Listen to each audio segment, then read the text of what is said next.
Alors, Eva Zink, donc, ou Eva les petits plats, plus connue sous ce nom-là.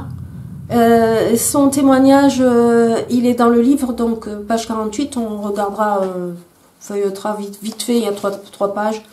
Sa vidéo du 8 novembre 2022 en dit long.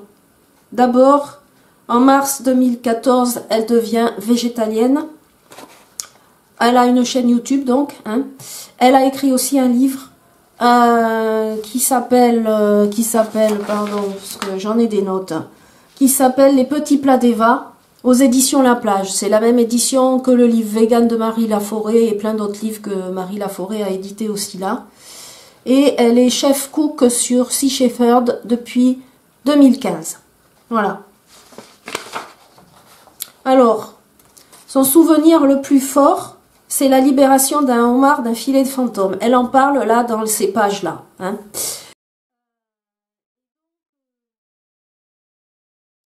Qu'est-ce que c'est un filet fantôme? Mon Dieu de mon Dieu. Ben, c'est un filet qui n'est plus utilisé et qui reste encore dans la mer.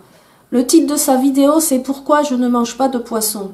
Bon, je trouve que peut-être le titre aurait pu s'appeler autrement. Bon. Mais en tout cas, elle parle énormément de la situation marine actuelle. Donc la mission Mare Nostrum en Corse, où elle a été, il y a les débats, par exemple, d'animaux piégés qui créent par leur agitation des nœuds qui les asphyxient petit à petit. Il y a un travail minutieux et périlleux à faire quand on est donc à bord d'un bateau de sauvetage des animaux pour débroussailler tous ces emberlificotages. Et dans des situations vraiment très difficiles, il y a du vent, il y a de la houle, enfin c'est énorme hein, le truc. Bon, voilà. Il y a une odeur horrible, ça c'est horrible, elle en parle, pestilentielle d'un filet fantôme. Parce que dans les mailles de ces filets sont coincées des viandes, en fait de la viande, des chairs de poisson, de cétacés, de tout ce qu'on veut, depuis des heures, des semaines et des mois. Hein. Donc c'est horrible. Imaginez, vous voyez bien le poisson, comment ça sent là, quand vous voyez une poubelle où il y a du poisson, vous voyez ce que ça donne. Hein. Alors là, c'est à vitesse, enfin c'est à échelle gigantesque. Bon. Alors après, elle pose des questions sur la conception du royaume animal, marin ou terrestre, et l'expression des yeux et des regards selon les différentes espèces qui sont torturées, qui sont en train d'être tuées, etc. Bon. Elle parle du cas de la pêche artisanale, la mission CISO avec la pêche illégale de la pêche au thon. Alors la pêche à la ligne, ça n'est pas sélectif du tout. En 2 semaines seulement, on a 2 thons parmi plein d'animaux sauvages qui sont protégés ou menacés d'extinction. Waouh, voyez? Bon. Donc la pêche à la ligne, non, ce n'est pas une pêche écolo, on va dire, hein, voilà. Les appâts, alors les appâts, ce sont des petits calamars, aussi convoités par les petits requins, les raies et les tortues, mais dans ces fameux appâts avec ces lignes, eh ben, qui c'est qui les attrape aussi? Il y a des petits requins, il y a des raies, il y a des tortues, voilà. Et donc une tortue à me sonner de 25 kilos, c'est pas rien, hein, voilà.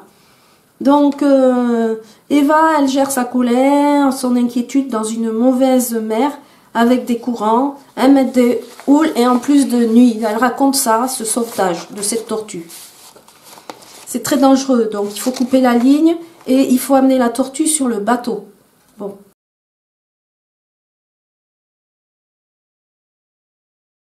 À 20 minutes, le logo Dolphin Safe que vous voyez un peu partout là, hein. Pour les thons, pêchés maintenant en bio, hein? Non, c'est de la tchatche ça. C'est pas non plus réaliste. Parce que la pêche à la ligne,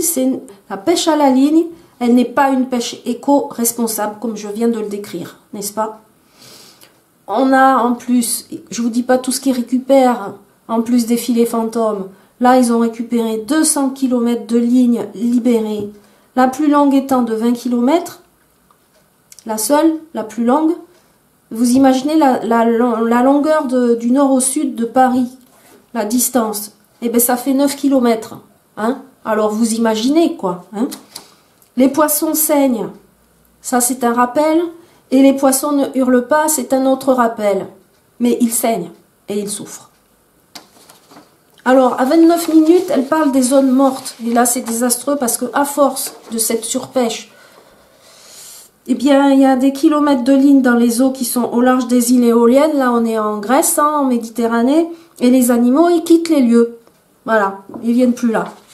Bon, après, du coup, les mers, c'est un gigantesque cimetière. C'est une poubelle gigantesque. Et à 33 minutes, elle parle des captures accidentelles. Ça s'appelle bycatch en anglais. Tout ce qui est pris dans les filets et qui n'est pas la pêche recherchée. Alors, il y a une vidéo de Sea Shepherd sur Instagram qui vient de paraître, je vous la mets en lien. Les crevettes, allons-y pour les crevettes. Alors ça, c'est un sujet très grave. Les crevettes égale 0,02% de la prise du filet. Je ne fais que résumer ce qu'elle dit, hein, parce que sa vidéo dure 1h30, donc à peu près. Donc, bon, pour ceux qui ne sont pas patients, je vous la fais en différé, mais en réduit, en même temps que la présentation de ce super livre. Et donc, du coup, 0,02% de la prise du filet, c'est des crevettes, mais le reste, ça fait 99,8%, et ce sont des prises accessoires. Des animaux morts pêchés pour rien. La pression de la remontée du filet, ça les asphyxie, et ça les entasse, ça les fait sortir les yeux des orbites, et surtout les organes qui sortent de leur corps par l'anus. Oh, mais vous imaginez, c'est gore, quoi. C'est hyper gore trash. À 34 minutes, vous avez la lutte contre le braconnage. Le repérage des matricules de bateaux. Et oui, il faut matriculer, il faut écrire, quoi. Il faut noter tout ça. Et bien, pour cela, qu'est-ce qu'il faut faire? Ça, c'est du dur aussi. Il faut aller sur les zones de pêche industrielle, qui est le carnage autorisé par excellence, ces zones-là. Donc, c'est légalisé. Mais c'est le pire à voir. Voilà. Donc, regardez les supermarchés et essayez d'imaginer, avant l'étalage du poisson bien ordonné, ce que ça a été juste avant. Voyez? Alors, il y a 60% de la vie marine qui a chuté en 50 ans. En 50 ans, moi j'étais toute petite il y a 50 ans. Voyez? On allait sur la plage avec ma grand-mère à Saint-Georges-de-Didonne, au sud de Royan. Et on cueillait, je me rappelle, des moules dans les rochers. Maintenant, la plage, il n'y a plus un seul rocher. Déjà, vous voyez? Bon. Et puis, même des huîtres, comme ça, sauvages, il n'y a plus rien. Bon. À 37 minutes, elle parle du partage inégal de la pêche. C'est le pillage des pays les plus pauvres. La piraterie en Afrique de l'Est. Et en Afrique de l'Ouest maintenant. Parce qu'avant, c'était qu'à l'Est. Alors, la mission thon albacoré, c'est du poisson à sushi qui est très prisé par les soirées sushi. Les petits pêcheurs sénégalais qui n'ont plus de prise de poisson dans leur filet traditionnel et ne peuvent nourrir leur famille, ça je l'ai vu en 2002, j'étais au Sénégal, je l'ai vu, j'ai discuté avec des pêcheurs. Le bateau Sea Shepherd obligé d'installer des doubles fils barbelés autour du bateau pour se protéger des pirates et de l'abordage des pirates, eh oui. Et quand ils croisent donc certaines zones en Afrique de l'Ouest, voilà, ils ne sont pas abordés par des pirates, hein, parce que sinon, bon, voilà. Puis ils prennent tout, hein, ils prennent tout ce qu'ils peuvent prendre, hein, tout ce qu'ils peuvent se vendre, voilà. Et tout ça pour des sushis, quoi. Tout ça pour des sushis. Alors, les vidéos sur la pêche à la crevette, vous avez des liens en Asie et l'esclavage des ouvriers qui sont balancés par-dessus bord, pour certains, parce que ils travaillent pas assez vite, parce qu'ils sont fatigués, parce qu'ils sont malades, parce qu'ils ont été maltraités, donc ils sont blessés, etc., etc. Ah oui, oui, oui. On est en plein esclavage humain aussi, n'est-ce pas? Bon. Donc, les liens seront donnés en dessous. Alors, à 42 minutes, elle parle de l'interdépendance des espèces. Et oui, parce que nos sociétés sont conditionnées par le spécisme. Hein? C'est un système qui prône la hiérarchisation des espèces. Votre chien vaut plus qu'un dauphin, votre chien vaut plus qu'une raie, votre chien vaut plus qu'un cabillaud, votre chien vaut plus qu'une crevette, n'est-ce pas? Révisez vos classiques. Hein. Alors, le thon le plus consommé au monde, il est responsable de la disparition des dauphins. Et les calamars sont mangés par des tortues.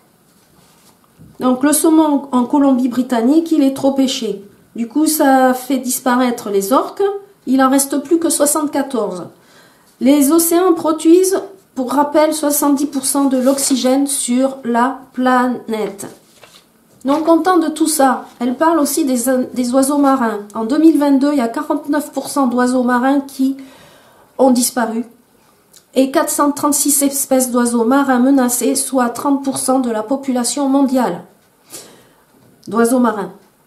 Se nourrissent de quoi? Ils se nourrissent avec du plastique et s'étouffent avec aussi. Et oui, parce que tous les kilomètres de filets de pêche, de lignes et tout, c'est une pollution plastique dans la mer. Voilà. Alors, et en plus, ils se prennent dans les filets de pêche, et surtout pour les oiseaux qui plongent pour pêcher, pour se nourrir, ben, ils se prennent dans les filets de pêche quand il y en a. Hein, voilà ce que ça donne. Par exemple, les cormorans, c'est le cas. À 53 minutes, les politiques, corruption, des intérêts, des lois, pas de loi d'ailleurs, je vous signale que les océans et mers, c'est un... Comment il appelle ça? Il n'y a pas de police des mers. C'est incroyable, mais il n'y a pas de police des mers. Voilà. Donc l'entreprise de Sea Shepherd, c'est quand même une entreprise pilote, hein, on va dire ça comme ça. Et pour l'instant, personne ne veut se mettre d'accord. Voilà. Alors, 54 minutes. Bon pour la santé, le poisson? Bon, eh ben, si vous voulez manger du microplastique que vous ne verrez pas à l'œil nu, eh ben, allez-y, continuez à manger du poisson. Et notamment les crevettes qui sont les nettoyeuses de l'océan. Donc, tu manges du plastique, si tu manges du poisson. Alors, Hugo Clément, il a fait un documentaire, mais il y en a d'autres, La vérité sur le saumon, le 29 novembre 2021, avec le militant Don Stanford en Écosse. Très intéressant ce qui se passe en Écosse. Le fameux label saumon rouge, stop, arrêtez ça, restez ça. Le saumon n'est pas rouge, le saumon n'est pas rose foncé non plus. Le saumon, il est à l'état naturel, il est gris et la chair même morte, elle est grise et elle n'est pas rose du tout comme on le fait. Alors il vous montre des nuanciers de couleurs, de teinture, c'est très intéressant. Vous avez toute la gamme. Comme ça, on fait croire qu'on a du saumon un peu moins, machin, enfin bon. Bref. Vous avez un film qui est très beau, je trouve beaucoup plus intéressant que Seaspiracy ou Co-Spiracy, qui sont des films, on va dire, dérangeants, oui, mais très, comment dire, qui veulent réveiller les foules, évidemment. Très controversés aussi, parce qu'il y a un montage, en fait, qui... fait des ellipses sur des choses et j'aime bien, il y a un garçon qui parle de ça. Et donc, il y a du coup des critiques de films Seaspiracy et Co-Spiracy, mais qui sont bienveillantes. Hein. C'est parce que dans le montage, il y a des choses qui exagèrent un peu par rapport à des orientations, on va dire, de choix, quoi, de vision. Bon, voilà. Ceci dit, je vous conseille de voir Eating Our Way to Extinction, film en 4K avec Kate Winslet en voix off. Et là, c'est un super film qui retrace tout ce que je vous ai raconté d'ailleurs. Et qui met des tableaux, des schémas, les images sont très belles aussi, voilà. Il y a des images tragiques aussi, mais c'est extrêmement bien fait, voilà. Donc, vous avez 100 000 poissons par cage pour le saumon, hein, en Écosse, le saumon label rouge, n'est-ce pas? Et il y a les poux de mer qui sont des parasites qui bouffent le poisson à petit feu jusqu'à la mort. C'est une horreur sans nom. L'industrie rapporte 2 milliards d'euros par an. Et il y a une diffusion sur Instagram qui a donné 1 million de vues. Et du coup, il y a eu la disparition immédiate des cages à poissons. Et surtout, ça pollue aussi les fonds des lochs. Les lochs qui sont les lacs hein, en Écosse. Et donc les excréments au fond des eaux qui anéantissent la diversité des lieux. Voilà, donc film Our Way to Extinction, il y a 80% des plastiques des mers, dans les mers et les océans qui sont issus des déchets de pêche abandonnés, de matériel de pêche abandonné. C'est grave, grave, grave. Voilà, on repasse au livre.